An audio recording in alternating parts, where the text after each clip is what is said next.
حضرت سہل بن عبداللہ تستری رحمۃ اللہ علیہ بہت بڑے بزرگ گزرے ہیں. امام غزالی رحمۃ اللہ علیہ نے احیاء العلوم کے اندر ان کا مقولہ نقل کیا ہے: من اکل الحرام اسد جوارحہ شاء ام لم یشاء، شاء ام لم یشاء، جو آدمی حرام غذا کھائے گا، علم ام لم یعلم، حرام غذا کھائے گا، اس کے اعضاء اللہ تعالیٰ کی نافرمانی کریں گے، وہ چاہے یا نہ چاہے، اس کو معلوم ہو یا نہ ہو.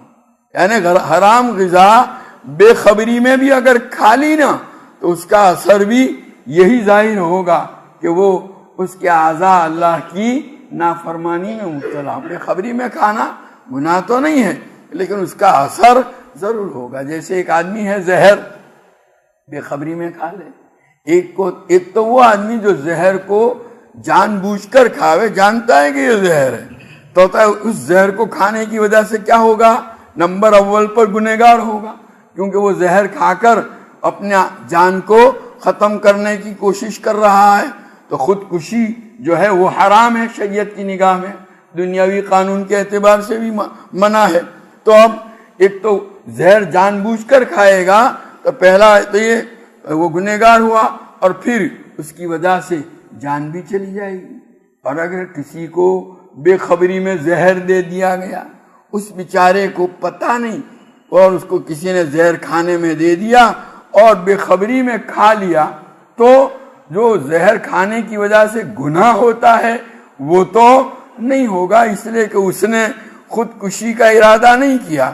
البتہ یہ پیٹ میں جو گیا بے خبری میں زہر، ایسا نہیں ہے کہ بھئی بے خبری میں گیا ہے تو اب اس کو کچھ نقصان نہیں پہنچنا چاہیے. نہیں، زہر تو اپنا اثر کر کے رہے گا، اور اس پیٹ میں جانے والے زہر سے اس کی جان تو ختم ہو ہی جائے گی. تو اسی طریقے سے حرام غذا کوئی آدمی بالارادہ قصداً جان کر کے کہ یہ حرام ہے کھائے گا، تو ایک تو گناہ بھی ہے، اور ساتھ میں جب وہ غذا پیٹ میں جائے گی اس سے جو خون تیار ہوگا اور جو اس سے اعمال سرزد ہوں گے وہ بھی اللہ کی نافرمانی.